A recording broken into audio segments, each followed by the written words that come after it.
What's going on, guys? It's Lucifer here with another video, pretty much presenting about our surrounded around slavery, Reconstruction era, post-Civil War, all that stuff. This video is simply inspired by my college class, um, history of American history, uh, African American history, and pretty much I am just dumbfounded by pretty much the mentality that was used back in the days to pretty much subjugate or rather put black people in the place, and how that same mentality seems to be still present today. Now, I do understand that many laws have changed, and of course, it has helped keep a lot of black people safer than back in the days. But I find it really interesting that things like that are still kind of common in the communities like Georgia and North Carolina and all those places. So I decided to attach a video. I hope it is as informational to you as it was to me. So let's enjoy. Begin. My general understanding of lynching throughout the South was that it had been a response to the failure of Reconstruction. After the war, Southerners suddenly found that they had a lot of freed blacks running around, acting all uppity and shit, reading, going to school, buying their own land and livestock, voting, running for political office, and similar outrages by which decent white folk were deeply offended. I sensed that during the pre-war period, the slave years, there would have been some lynchings perhaps of free blacks, but certainly not slaves because they were expensive and useful. Don't get me wrong, slavery was were deeply offended. I sensed that during the pre-war period, the slave years, there would have been some lynchings perhaps of free blacks, but certainly not slaves because they were expensive and useful. Don't get me wrong, slavery was monstrous, buying and selling people, branding them, and splitting up families. It's about as evil as it gets. Corporal punishment was common and sometimes severe because resistance was common. Escaped slaves would certainly have been punished very harshly. There was a great deal of rape and abuse. Enslaved women and girls were treated as sexual conveniences. There would have been a lot of casual verbal abuse as well. Slavery denies its victims the sense of security that we all get from continuity in our lives, from community and family. Now, I don't wish to sound insensitive, but the hard-nosed reality is that there was a real economic incentive to provide a minimum of care, to clothe, house, and feed slaves and treat them as valuable property, which is how most planters thought of them. In the photographic record, we see large plantations with what look like army or prison barracks, people with poorly fitted, hard-wearing clothes, children without shoes, overcrowded accommodations, and in people's faces, you see the kind of cosmic weariness one gets from constant stress brought on by eternal insecurity. We often see scars from corporal punishment, but we rarely, if ever, see malnourished slaves. This was a fairly stable world. White supremacy was simply assumed. It was baked into society, an embedded fact of Southern life. Even whites disposed toward kindness saw blacks with a sort of comic affection, understanding them as people certainly, but not college material, let's say. Boss, they want to be back at the store at 4 o'clock. What time is it now, Action? Let's see. There it is. Sure is. The institution of black bondage provided comforting reassurance that the social order couldn't possibly change. And I think that's why we don't see a lot of slavery-era whites exhibiting the pervasive, paranoid fear and boiling hatred of blacks that characterized the post-Civil War South.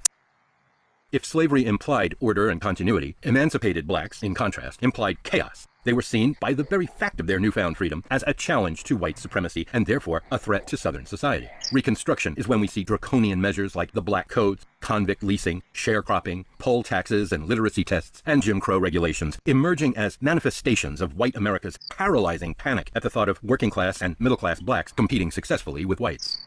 There were signs. During Reconstruction, a surprising number of black folks were elected to local, state, and even federal offices. 16 served in the United States Congress. Another 500 or so were elected to state legislatures, and several hundred others held local offices in Southern communities. Pro-slavery Democrats would put a stop to it all, with poll taxes and literacy tests to prune back the black vote, with segregation, with the Black Codes, which made it trivially easy to arrest a black person and charge them with some petty violation like loitering, and sentence them to prison where their labor could be leased out to private employers, with the state confiscating all of their earnings, so they couldn't even work off a fine. Someone else would have to pay it to get them out.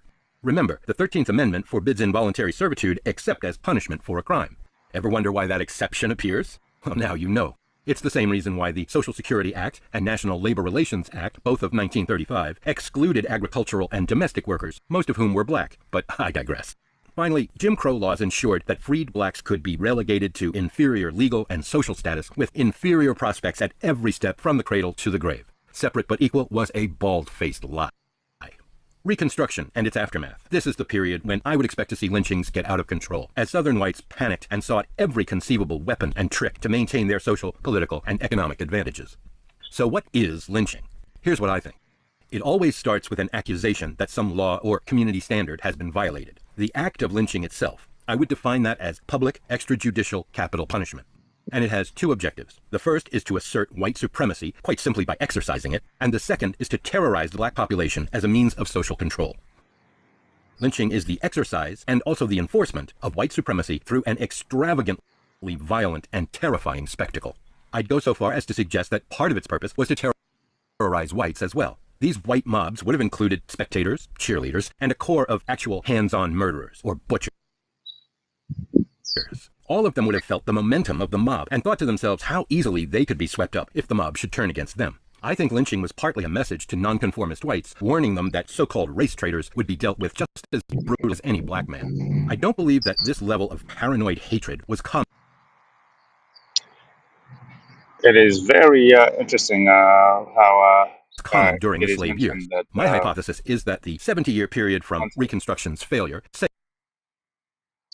as I was saying, it is very interesting that it is mentioned that lynching was also used to dissuade white people from supporting black lives, for the simple reason that everyone. I mean, if you look at the current day, or I guess like current day communities, it is more of a very me centric mindset, which I believe started from way back then when individuals were also scared. White people, were also scared of being lynched themselves if had they ever spoken up against the mob, the clans, like all those people who were super white supremacists.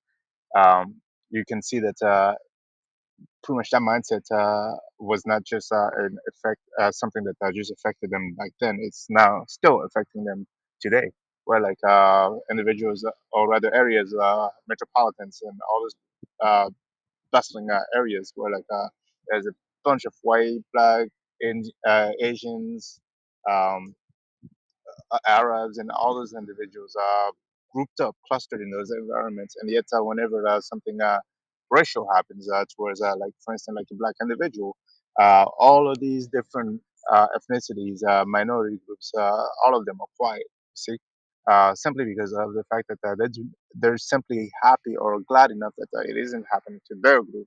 It isn't something that is happening to them this time. So. Um, that peace of mind that pretty much like leaves them, of course, uh, in a state of law, in a way, in an idle state, not willing to pretty much like lend a hand and all this stuff, because of course they do not want to invite the ire of the clans, the mafia, the individuals who truly know out there doing the dirt. So it is interesting that it is mentioned in this video. Like, let's get back to it though. say around 1875, until the end of the Second World War in 1945, is when Southern whites would have been the most panicky about black social and economic competition, such that lynching would have surged as a way to manifest their neurotic fear. So I started looking for reliable records of lynchings arranged by date and location to test my hypothesis. I found some documents at the Tuskegee University website, but they only covered lynchings from 1882 to 1968. And of course, I wanted to see the trend starting from the pre-war period of widespread slavery because I suspected it would tell a different story. I did eventually find what I was looking for, but before we get to the good stuff, I'd like to share a few facts from this simple data set that surprised me. Here are the totals of lynchings by state and the victim's race for the period of 1882 to 1968. There are places in America where only whites were lynched, and places where white victims greatly outnumbered blacks. For example, Arizona, 31 whites, 0 blacks. California, 41 whites and 2 blacks. Colorado, 65 and 3. Of course, Georgia is exactly what we'd expect, with 39 whites and 492 blacks. And Mississippi with 42 and 539. No surprises there either. Massachusetts is missing, I assume because there were no lynchings. New York and New Jersey, 1 and 1 each. Remember, California was 41 and 2? Well, New Mexico was 33 and 3. Oregon, 20 and 1. Wyoming, 30 and 5. So there must be something to the myth of frontier justice. And it doesn't appear to have been racially motivated against blacks, although I think Asians, Mexicans, and indigenous people had a fairly difficult time in those parts. Looking by years, we see that even in the South, whites were lynched more often than blacks until we get to around 1880 or 1890. Then the ratio changes to favor blacks, and whites gradually disappear from the data until they become a trivial statistic around 1930. After World War II, black Americans trail off as well. Okay, that kind of conforms to what I was thinking, but I needed that earlier data. The Tuskegee University Online Archive is where I found the information I just showed you, so I kept poking around using different search terms and found what looked like the mother lode called the Monroe Work Compilation. And a link here, and a link there. Notice, this is exactly what I'm looking for, starting with data from 1834. And here we go. Bloody hell. Anyway, I came at this from a number of angles, using various search terms, and I never made it past this point. So the next thing I looked for was the map, because it also starts with 1834 data. So follow that link, and another link, and bloody hell again. I had no idea what Monroe Work referred to. Monroe sounded like a place name to me, so I went searching. And I quickly found this website called Monroe and Florence Work Today, where I learned that Monroe Work is a person's name, and that the person named was a dedicated researcher who was married to another dedicated researcher named Florence. So Monroe and Florence Work, née Hendrickson, were a couple who assembled an extensive database of lynchings by date, place, name, race or nationality, and even the charge against them. So everything I had hoped for. Using this interactive map that's based on their data, you can dig down to individual victims, nearly 5,000 of them. This is a wonderful addition to the study of American history. It gives you a personal sense when you see the names. These are people, not just statistics. I found it fascinating just to click at random and see who pops up. Here's Ben Bryant, who was accused of murder. I see there's some uncertainty about Will Atwater. We'll zoom in a bit. The darker orange marks are black folks. Here's George Williams, accused of threatening whites, whatever that means. George Holden lost his life for writing insulting notes to a white woman. George Robinson, accused of murder. The blue ones are foreigners. Federico Villarosa, a Sicilian, accused of rape. An unnamed Sicilian with a labor dispute. Vincenzo Serio, accused of murder. The green ones are white folks. F. Watt Daniel, lynched for angering the Klan. William Pierce Mabry, another white man lynched for... Wait, what? He was lynched for protecting a black woman from a beating. See, this is terrorism, meant to intimidate everyone challenging white supremacy, regardless of their color. The pale orange ones are Mexicans, like poor Charlie Williams, accused of robbery and murder. Now, you can exclude and include whatever data you like. I've excluded victims of race riots and strike riots, armed disputes, the Civil War, and other causes of death in favor of the very conservative lynching criteria that the works preferred. They did that to avoid criticism for selecting data too liberally, which would inflate the figure, so they were very strict. And now to answer the question that got me here. Was I right in thinking that lynchings were rare during the slavery decades, but became an expression of moral panic during, and especially after, Reconstruction? Well, here are the facts. Let me scroll from 1948, a couple of years at a time. I think the map starts here because there were so few incidents earlier. And there's very little going on in this section of the timeline. I'm a little clumsy here, so bear with me. I'd say it's clear that slaves were rarely lynched, as I suspected. Not to say they weren't brutalized in myriad ways, just not in that particular way. Right at the end of the Civil War here, and there's a little activity in North Carolina. I don't mean to trivialize anything. You will soon see why I'd call that a little activity. There's Kentucky starting to light up a bit too. We're at around 1870 now, during Reconstruction, and North Carolina and Kentucky are getting pretty active. We're at around 1878, after Reconstruction, and the cancer is spreading throughout the South. By now, Reconstruction has failed, and it will be abandoned permanently. It starts getting crazy from here. Hold on to your butts. We're at around 1890 now. Look at this. And moving on, notice in the broad strokes, we can see the same areas lighting up repeatedly. I'll show you that from a different perspective in a bit. When we get to 1930 or so, the rate really drops off, although it doesn't disappear until the 1960s. Moving the slider to exclude pre-Civil War data has little effect on the whole picture. Same with removing the post-World War II data. Now let's look at the whole map. Earlier, I noted there were marks appearing repeatedly in certain locations. In this cumulative... So yeah, we'll stop the video over here. We'll make sure to, of course, add the video's link so that you can, I suppose, go watch the video in its entirety yourself. Even though we sort of did watch most of it. However, I wish to pretty much uh, give you a second. Just look at the map and see for yourself. Like most of these violence, most of this violence of lynching happened after the, as you mentioned, after the Civil War fight. It was after word that blacks needed to be put in their place. And me growing up in, or rather moving to the state of Georgia, I was very unaware of this history. Of course, I knew the South was quite nasty towards slaves back in the day, but I didn't think that it was still something being affected as of 2014 and up. I thought that this was just history of the past, but truly, um, that sort of history just doesn't just disappear. Of course, individuals who are still I guess who still deems themselves superior to black people will still exist, and these individuals did not really move far from their homeland, since even the fact that most of the communities, do believe that are superior to black individuals. It is not surprising to see such numbers, especially clustered in Atlanta. I mean, in Georgia, as you can see it. Of course, like Atlanta being mainly black people, I'm assuming there were probably a lot less lynching over there than the remaining of Georgia, like other counties. So yeah, just a quick little show. A visual aid should help you visualize for yourself how much I guess black people have suffered after they were enslaved. Now, as an individual who came from Africa, we were all told that after slavery, blacks were given everything. And of course, you do learn a little bit in school that there was segregation and all these different things that actually uh, impeded black people from actually moving alongside the white civilization in America. But you do not really learn the psychological torture and psychological games that were imposed on these black families to limit them from actually moving forward with their white counterpart. Uh, and having videos like these does help.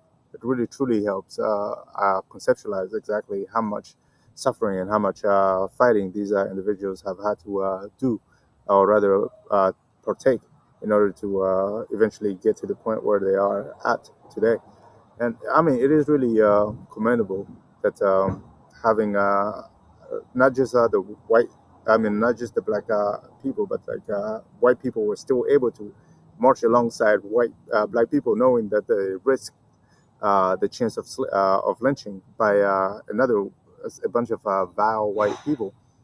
It does really leave you guessing as far as or rather, not guessing, but it does leave you wondering where did that solidarity in the past that came from, and how, and where is that solidarity currently? For as I said, everything is sort of separated right now. But the white people from the past, there were a lot of them who were willing to fight for black people. I mean, of course, I'm not saying that it's not true today, but it is something that is less. Advertised on TV or less shown. And it seems like there is an effort to divide us all in order to think that white people never really done anything for black people. So this video does help highlight a little bit of their contribution in attempting at least to help our ancestors back in the day, the slave ancestors, but I hope you enjoyed this video. I will be adding and posting a lot more of this type of videos. For I do believe that, I believe that pretty much having stuff like this uh, will help us conceptualize at least how we should move toward the future, not simply blindly follow the two political framework given to us and told to hey, this is how we acquire freedom or equality. Now, by knowing your past, it's a lot easier for you to be ready for the future. For the games that were played in the past will be laid bare for everyone to see. See what I mean?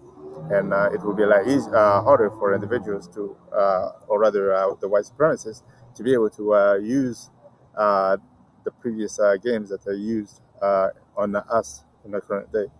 And so, this is your boy Lucifer, not Lucifer, but Lucio, but it's your boy, and I'm here pretty much signing out on this video. I hope y'all enjoy this show. All right.